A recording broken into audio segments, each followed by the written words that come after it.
আজ 22শে শ্রাবণ, বিশ্বকবি রবীন্দ্রনাথ ঠাকুরের 84তম প্রয়াণ দিবস। আমাদের যাপনে মননে রবীন্দ্রনাথ ঠাকুর চির বিরাজমান। গঙ্গা জলে গঙ্গা পুজো করার মতো আজ প্রয়াণ দিবসে তারই রচিত একটি কবিতা নিয়ে আমরা তাকে স্মরণ করছি। এ দুর্ভাগ্য দেশ হতে হে মঙ্গলময়, দূর করে দাও তুমি সর্বতুচ্ছ ভয়, লোক ভয়, রাজ ভয়, মৃত্যু ভয় আর দীন প্রাণ দুর্বলের এ পাষাণ ভার, এ চির ভীষণ যন্ত্রণা ধূলিতলে, এ নিত্য অবনতি দণ্ডে পলে পলে, এ আত্ম অপমান অন্তরে বাহিরে, এ দাসত্বের রজ্জু ত্রস্ত নত শিরে, সহস্রের পদপ্রান্ত তলে বারংবার মনুষ্য মর্যাদা গর্ব চির পরিহার, এ বৃহৎ লজ্জা রাশি চরণ আঘাতে চূর্ণ করি দূর করো মঙ্গল প্রভাতে, মস্তক তুলিতে দাও অনন্ত আকাশে, উদার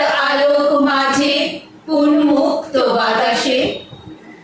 আমাদের জীবনের ছোট বড় সমস্ত অনুভূতির সঙ্গে জড়িয়ে আছেন রবীন্দ্রনাথ। তিনি আমাদের অন্তরের অন্তঃস্থলে বিরাজমান। কবি সুজন মিঠের আমার রবীন্দ্রনাথ কবিতাটি যেন আমাদের মতো অসংখ্য রবীন্দ্র অনুরাগীর মনের কথাটি তুলে ধরেছে। সত্যন্ন প্রমদিতং ধর্মন্ন প্রমদিতং কুশলন্ন প্রমদিতং ভূতৈন প্রমদিতং। বাবা বললেন, এই হোক তোমার জীবনের মূল মন্ত্র। সামনের প্রদীপ জ্বলছিল। সদ্য স্নান করে আমি আর বাবা বসেছি ঘরের এক কোণে। বাবা আমায় দীক্ষিত করবেন, আমায় পথ দেখাবেন। এটাই এ বাড়ির রীতি। ছেলেমেয়েরা একটু বড় হলে বাড়ির গুরুজনই তাদের কানে প্রবেশ করিয়ে দেন জীবনের মন্ত্র। আমি তখন পঞ্চম শ্রেণী। বাবা আমার কোলের উপর রাখলেন রবীন্দ্রনাথ, বললেন, প্রণাম করো, ইনিই তোমার গুরু। আমি রবীন্দ্রনাথ এবং বাবা দুজনকেই প্রণাম করলাম। জিজ্ঞেস করলাম, ইনি ঈশ্বর বাবা? বাবা হাসলেন, বললেন, বড় হও, বুঝবে। আমি রবীন্দ্রনাথ পড়তে পড়তে, রবীন্দ্রনাথ শ্রদ্ধা করতে করতে নবম শ্রেণীতে যখন আমার পায়ের পাতায় বসন্তের ঢেউ লাগলো, কানের সামনে মুখ নামিয়ে সে গাইল, ঈশ্বরে আছে দূরে জলে স্থলে বাজাই বাঁশি ভালোবাসি ভালোবাসি। আমি শিহরিত হলাম। এই যে রবীন্দ্রনাথ, ইনি তো ঈশ্বর, ইনি তো আমার গুরু। আমি ছুটে গেলাম বাবার কাছে। বাবা বাবা, জানো আজ কোকিল ডাকছিল, সেই সুরে আমি যে আমার রবীন্দ্রনাথকে পেলাম। কিন্তু তা কি করে হয়?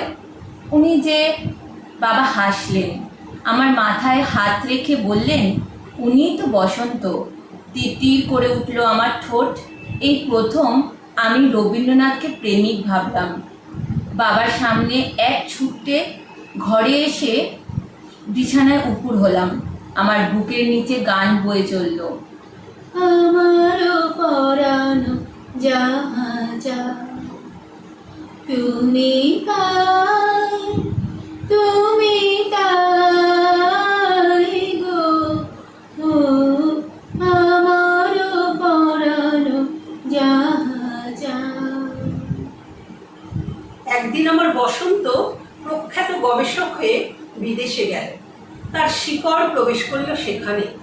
তার কোকিল রবীন্দ্রনাথ ভুলে গেল। আমি কেঁদে পড়লাম বাবার কাছে, বাবা বাবা, এ কেন হলো? আমি যে নিঃস্ব হলাম। বাবা মাথায় হাত রাখলেন, বললেন, আছে দুঃখ, আছে মৃত্যু, আর আছে শক্তি। তো মা সদ্গময় তমসো মা জ্যোতির্গময় মৃত্যুর্মা অমৃতং গময়